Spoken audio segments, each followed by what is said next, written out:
Welcome to E6 TV. విశాఖలో పెట్టుబడుల సదస్సుకు డిప్యూటీ సీఎం పవన్ కళ్యాణ్ ఎందుకు రాలేదు? బిజీగా ఉన్నారా? రాలేనంత తీరికగా గడుపుతున్నారా?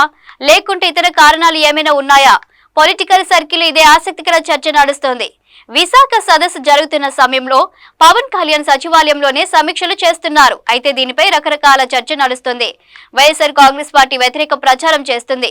విశాఖ పెట్టుబడుల సదస్సుకు సంబంధించి చాలా నెలల కిందట నుంచి సన్నాహాలు ప్రారంభమయ్యాయి. సీఎం చంద్రబాబుతో పాటు మంత్రి నారా లోకేష్ విదేశాలకు వెళ్లి దిగ్గజ పారిశ్రామికవేత్తలకు స్వయంగా ఆహ్వానాలు అందించారు. రాష్ట్రానికి చెందిన కేంద్ర మంత్రులతో పాటు రాష్ట్ర మంత్రులు సైతం ఈ విశాఖ సదస్సు నిర్వహణలో భాగస్వామ్యమయ్యారు.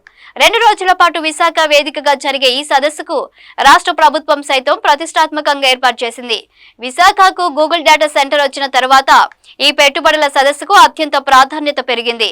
అయితే విదేశీ సంస్థలు పరిశ్రమలను ఏపీకి రప్పించడంలో సీఎం చంద్రబాబుతో పాటు మంత్రి లోకేష్ కొంతవరకు సక్సెస్ అయ్యారు. అయితే ఈ కారణంతోనే పవన్ కళ్యాణ్ ఈ సదస్సుకు దూరంగా ఉన్నట్లు తెలుస్తోంది. వైఎస్ఆర్ కాంగ్రెస్ ప్రచారం చేస్తున్నట్టు పవన్ కళ్యాణ్ ఈ సదస్సు పట్ల వ్యతిరేకంగా ఉంటే జనసేనకు చెందిన మంత్రులు నాదెండ్ల మనోహర్, కందుల దుర్గేష్ ఎందుకు కీలకంగా వ్యవహరిస్తారు అన్నది ప్రశ్న. నాదెండ్ల మనోహర్ అయితే ప్రారంభ కార్యక్రమంలో ఏపీ ఇండస్ట్రియల్ ఎకో సిస్టమ్ పై కీలక ప్రసంగం చేశారు. పారిశ్రామికవేత్తల ప్రాధాన్యతలను వివరించారు. పర్యాటక రంగానికి సంబంధించి ఒప్పందాలను సంబంధిత శాఖ మంత్రిగా ఉన్న కందుల దుర్గేష్ పర్యవేక్షణలో చేశారు. అయితే జనసేన మంత్రులు ఎంతో కీలకంగా వ్యవహరించిన పవన్ కళ్యాణ్ రాకపోవడం మాత్రం కాస్త వెలితిగానే ఉంది. గత కొద్ది రోజులుగా పాలనతో పాటు పర్యటనలతో బిజీగా ఉన్నారు AP deputy CM Pawan Kalyan.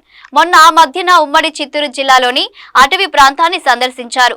మాజీ మంత్రి పెద్దిరెడ్డి రామచంద్రరెడ్డి అటవీ భూములను ఆక్రమించారని ఆరోపణలున్న నేపథ్యంలో హెలికాప్టర్లో ఏరియల్ సర్వే నిర్వహించారు.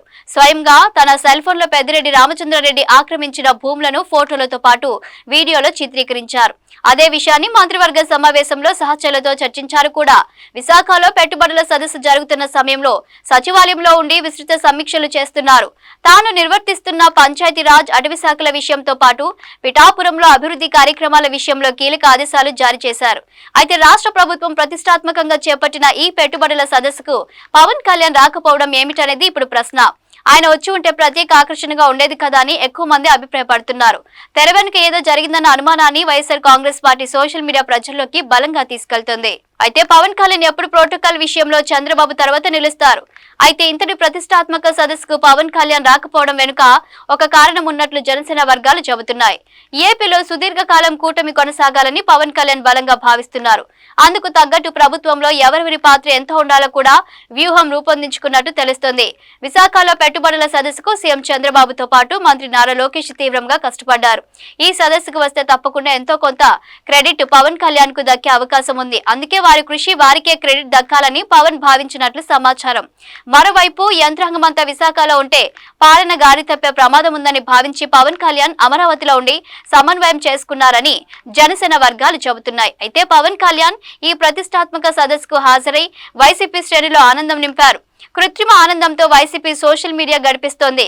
అంతకు మించి ఏమీ లేదని జనసేన వర్గాలు తేల్చి చెబుతున్నాయి. మరిన్ని అప్డేట్స్ కోసం చూస్తూనే ఉండండి E6 టీవీ.